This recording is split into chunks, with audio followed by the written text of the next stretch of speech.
The Armed Forces Radio Service presents My Friend Irma, starring Marie Wilson as Irma, Joan Banks as Jane, and Hans Conried as the lovable Professor Kropotkin. Friendship, friendship, just perfect friendship. When other friendships have been forgot, theirs will still be hot. My friend Irma.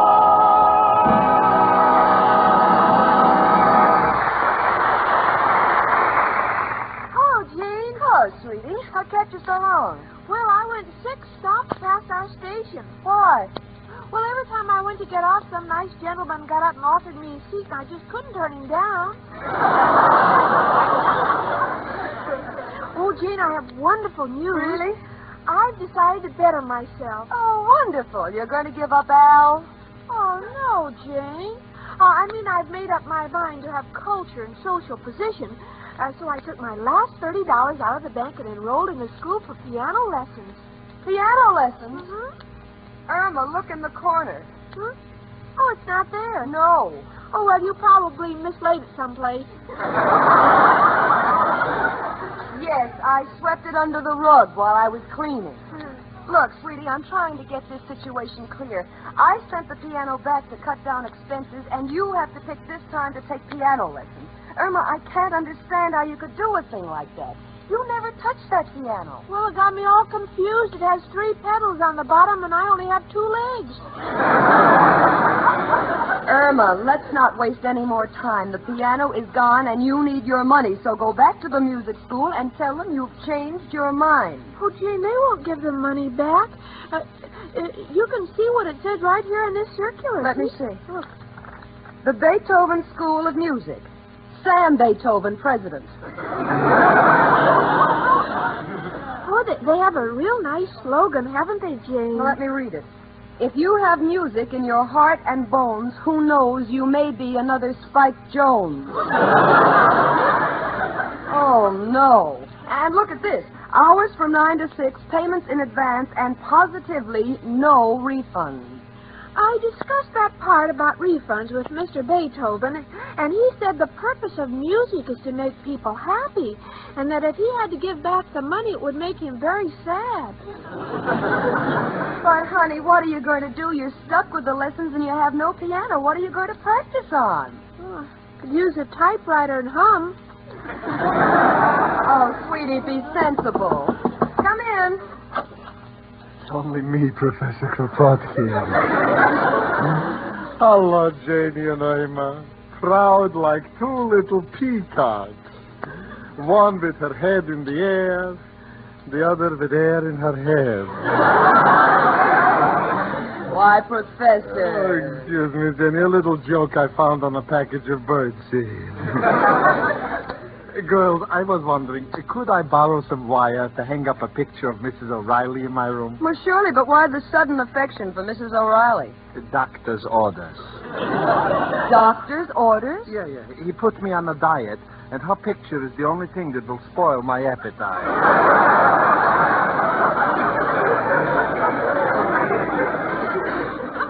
What seems to be the trouble, girls? You look a little...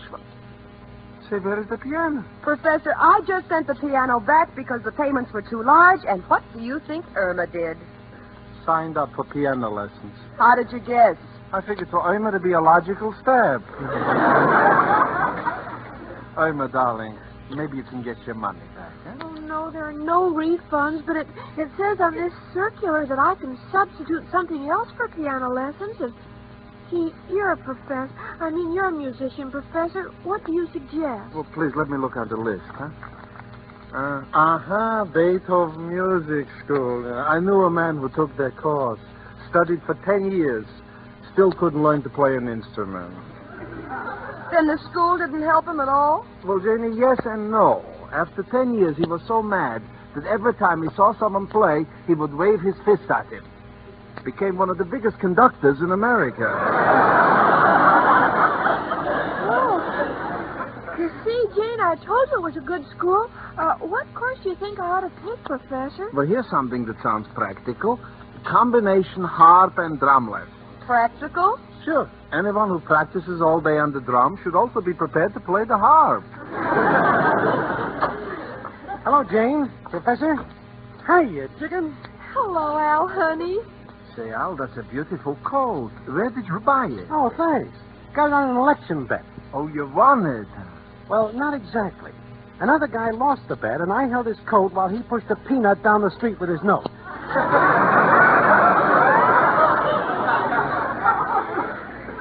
Poor man, he didn't see the traffic signal turn green. Wouldn't have happened if he had worn a taillight. Say, what happened to the piano? Oh, Jane sent it back, so... Oh, that's tough. Well, if my new deal comes through, we'll all be on Easy Street. What is it this time, Al? Punching holes in Dixie cups and selling them for soup strainers? Nothing so petty. This one can't miss. It's a special type television set for bars. It shows only half an image. So when you start seeing double, the picture will still be single. Well, what do you think of it? Oh, it's wonderful, Al. Jane, don't you think he's a live wire? No, but I'd like to see him holding on to one. Look, Al, if you really want to be helpful, see if you can get Irma's money back. What money? I paid $30 for piano lessons, but now that Jane has sent the piano back, I won't be able to hear what I'm playing. Well, if we want to get that money back, chicken, all we got to do is tell him a pathetic story, and it's got to work. Are you sure, Al? Why, certainly. Sob stories have worked all through history. Take Columbus. After he discovered America and came back to report to the Queen, she started to bawl him out. So he explained in these words: Your Royal Highness, I know you meant us to go to India, but we got lost with no compass. Thus came the expression, non-compass mentis. Oh, brother. You see, Jane, you think Al doesn't know anything. Well, this ought to prove it.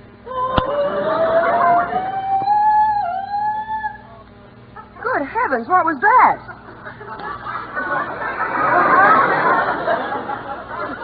That's Mrs. O'Reilly. She sounds like she's being killed. Calm yourself. I had the same hope. But she's only singing. And she won't tell me why.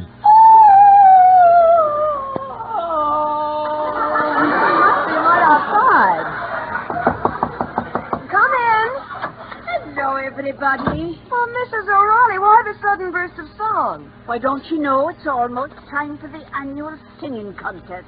What singing contest? Oh, it's a neighborhood thing, Al. The community center around the corner gives a $50 prize to the winner. That's right. It's 72nd Street versus 73rd Street. And since it's a friendly affair, I'm entering the contest. Mrs. O'Reilly, you are entering the contest? And why not?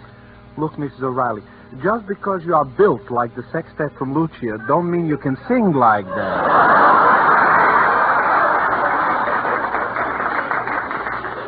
Oh, yes. For your information, I'll have you know I came in second last year. I would have won, but I had a frog in my throat. Well, then it's your own fault. You should have kept still and let the frog sing. Hold it a minute. Oh, please, Professor, let me see that circular. Irma, what are you up to? Now, let's see. Bagpipe, trombone, bugle. Oh, here it is. Vocal lessons. Vocal lessons? Well, Gene, I can't get my money back for the piano lessons, so maybe I can take vocal lessons for a couple of weeks and then try for the prize. Irma, you can't even carry a tune. Oh, I will go in for any of that heavy music. Miss O'Reilly, do you mind if I compete with you? Oh, I'm used to competition. Sure. Wasn't she in that sewing contest with Betsy Ross? Oh, hush up, you. You know, Jane, I think Chicken's got a great idea. Well, I suppose the money is lost anyway, so no harm can come from her trying. Oh, thank you, Jane, and I'm going to try very hard, and you can't tell what'll happen. Oh, this is exciting. Wouldn't it be terrific if Chicken turned out to be a female Caruso? Yes, Al, and then you'll be my man Friday.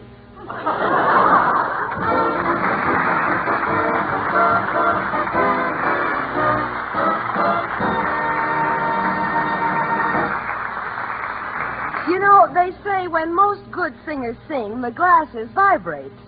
But when Irma sings, you get the feeling the glasses are trying to run back into the cupboard.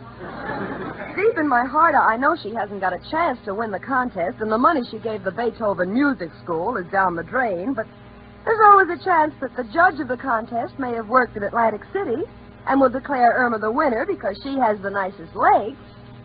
Which gives me the thought that if Irma were a cricket and would rub her legs together, she'd make better music than she does with her voice. Uh-oh, there she goes again. Do, re, mi, fa, sol, la, ti, do, ti, la, sol, fa, mi, re, do. Gee, aren't those lyrics pretty, Jane? Irma, are you sure this is what you want to do? Oh, this song is my practice number. I can pick any song I want to for the audition. I may even sing an operatic number. Opera? Do you know any? My favorite is Laugh, Clown, Laugh from the opera Parcheesi. Parcheesi. Oh, yes, that must be Italian for Pagliacci. Look, sweetie, I've already resigned myself to kissing that $30 goodbye, but as long as you insist on going through with this audition, don't you think you should try to sing something simple? Well, there are 3 simple songs I like. I'm Just a Prisoner of Love, Why Not Take All of Me, and He's Too Fat for Me. Gee, all afternoon at the office, I was trying to decide which one I liked best. At the office? So your boss, Mr. Clyde, must have just loved that. Yes, he said my singing really sends him. It's just that he has so much work to do at the office he can't go.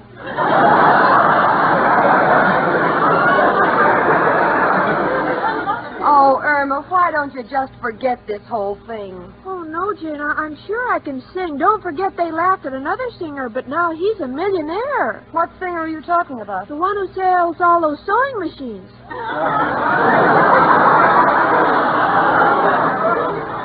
Well, listen, Jane, I'm going down to the dime store.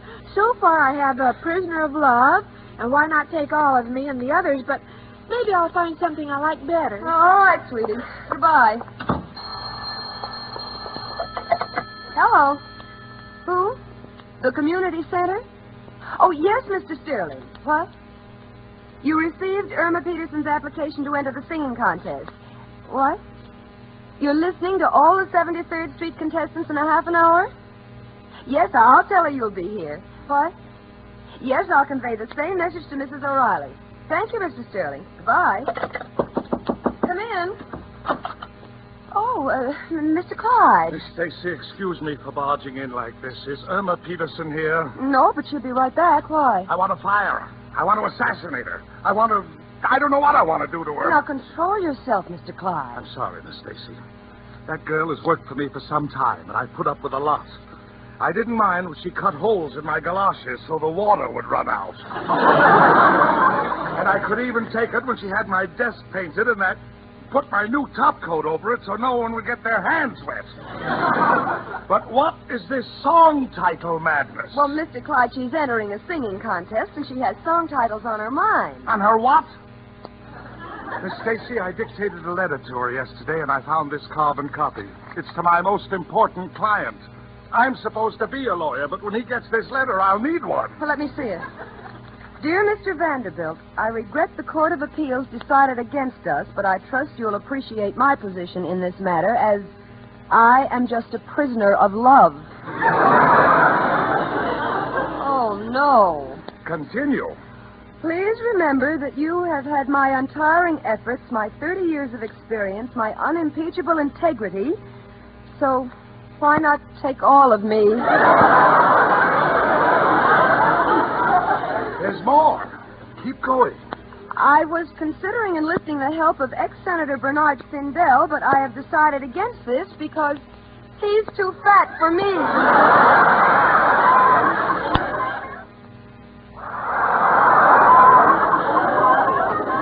Clyde, I don't know what to say. There's nothing for you to say. If I lose this client, not only is Miss Peterson fired, but I'm going to sue her. Goodbye. Mrs. O'Reilly! Mrs. O'Reilly! Hello, Jane. Where's Chicken? Al, let me ask you a sentimental question. Would you like to have Irma at your side through the years? Couldn't think of anything better. Why? Well, save a space for her in the unemployment line. She lost her job. Lost her job? What's the matter with that girl? Is she going Hollywood? Al, it's a long story. All I know is she just about lost her job. She hasn't got a nickel in the bank. She's wasted money on singing lessons, and she hasn't got a chance to win the contest. Now, Al, what are we going to do? Oh, wait a minute, Jane. I think I hear her coming. I'm just a prisoner of love. Chicken, your prison days are over. Got a feeling you're about to be executed. Why, Al? What's happened? I'll tell you, Irma. I just had a talk with Mr. Clyde, and he's disgusted with you. You're just about to lose your job. And in that case, you're going to need that $30 you spent for lessons to tide you over. So you got to go back to that Beethoven music school and cry for your money. Give them a real sob story. Oh, but gosh, I wouldn't know what to say. Well, there's nothing to it. You simply say something like, you lost your job, and if you don't get the $30 back, you will have nothing to eat, and the children will starve. You got it, chicken? Oh, word for word. Good. Let me hear it. All right, now let's see. I want the $30 back because I'm starved and I have nothing to eat but the children.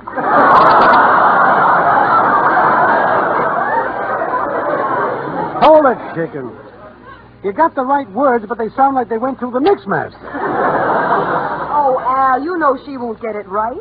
Besides, there are no refunds. Yes, and I'm determined to go through with the contest. Okay, chicken. When our backs are against the wall and there ain't no time to stall, there's only one man to call. Who, Al? Who else but... Hello, Joe. Al, got a problem. Irma is entering a contest in the community center. How can I make sure she wins when she sings? Huh? You don't like people who sing? Well, why not, Joe? Uh-huh. Uh-huh. Uh-huh. Mm-hmm. Your brother did some singing to the district attorney, and they almost tracked your whole gang. Can understand your point. So I guess you can't help us, but thanks for the effort, and goodbye, noble friend.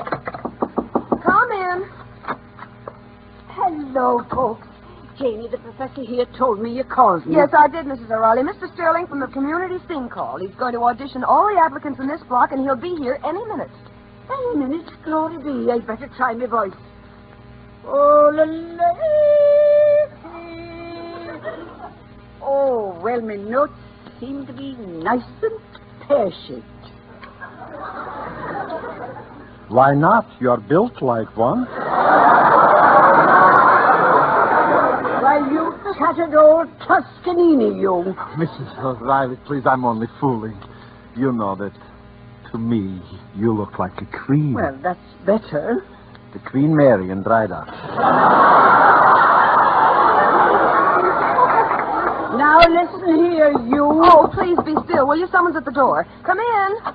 Good evening. I am Mr. Sterling. Oh, yes, you called. I hope I'm not late. I've been listening to all the applicants on this block, and I must say, up to this point, 72nd Street has it all over 73rd Street. Well, we're going to change that. Are you Irma Peterson? Oh, no, I am. But listen to Mrs. O'Reilly first because I'm trying to memorize the words of my song. All right, Mrs. O'Reilly. What are you going to sing? Well, I was going to sing a little Welsh number called Lost in the Wilderness. Inspired by a visit to my room. But instead, I'll sing The Last Rose of Summer. Let's hear it. Well, here we go. Ready, Professor? Ready. 'Tis the last rose of summer left blooming alone. All her lovely companions are dead and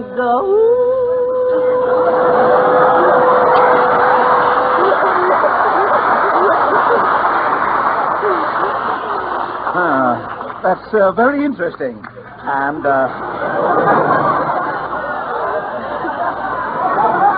and now, Miss Peterson, what are you going to say? Well, I was going to sing I'm Just a Prisoner of Love, but I forgot the words, so I'll sing Onesie Twosie, because any child can remember that. I'll accompany Irma, darling. You ready? 1, 2. Onesie Twosie, I'll kiss yousie. Hey, Jane, what comes after Twosie? Try threesie. Threesie? Jane, are you sure it's threesie? Yes, didn't you just sing Tuesday? Yes, but I thought Wednesday came after Tuesday. If you don't mind, Miss Peterson, I'll come back when you know what day it is. Goodbye. No, don't cry, Irma, darling. Well, she's got plenty to cry about. She spent her last $30. She's out of the contest. And to make things simply adorable, she's lost her job. But don't forget, she's still got me. That still leaves the score 0-0. This is the blackest day of my life. Oh, you always say that. Well, this is really dark black. Come in. Oh, it's you, Mr. Clyde. Look, Miss Peterson, I'm a square-dealing man, and I always say what's on my mind. That letter you sent to our client who lost $50,000 in that case yesterday. Yes? Well, he just called me. He said he laughed at your letter so much he forgot his losses and gave me another case. What? And to show my appreciation, you're rehired, and here's a $50 bonus. Oh, I'm so happy I could sing. You do, and I'll take back the money.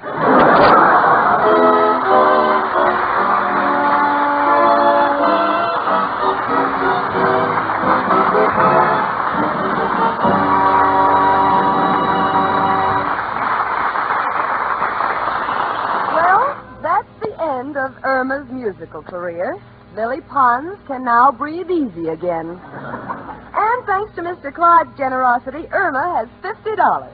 Irma, what are you going to do with the $50? Oh, I think we ought to get the piano back. I need it. Honey, you never touched the piano. What do you mean you need it? Well, every time Al kissed me, I used to lean against the piano. Now I'm liable to fall out the window. And you know something?